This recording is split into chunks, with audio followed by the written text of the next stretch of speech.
Good afternoon again. And in today's The Episcopal Church 101, I'd like to share with you some thoughts I've had about ordination. Our Book of Common Prayer tells us that only priests and bishops are ordained to, quote, absolve, bless, and consecrate things and people. This is sometimes referred to as the ABC theory of priesthood.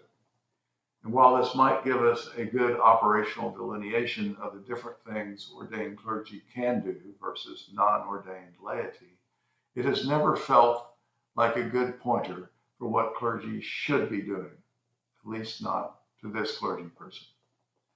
By focusing the actions, agency, and job description of a priest on the administration of the sacraments, or what was called in medieval times our, quote, sacerdotal ministry, we limit the role and scope of clergy.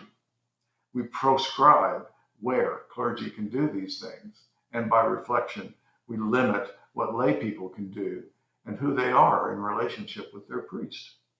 In short, focusing the definition and scope of a priest's ministry on the sacraments limits the church itself.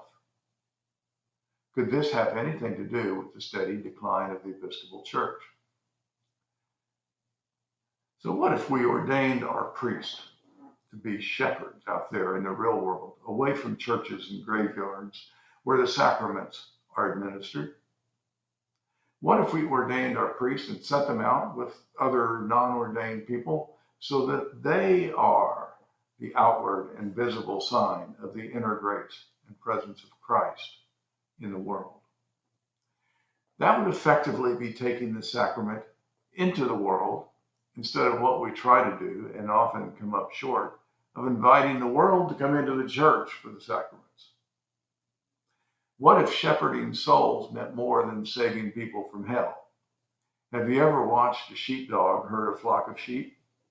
They spend more time with encouraging barks and nips and moves that they try to do to keep the flock going or the herd going in the right direction than they do trying to deter the flock from danger. The barks often seem to say, keep going in that direction, you can do it. In other words, a good shepherd spends a lot of time serving as a cheerleader to encourage the team when they are going in the right direction. Of course, the good sheepdog keeps the flock from going over the cliff too.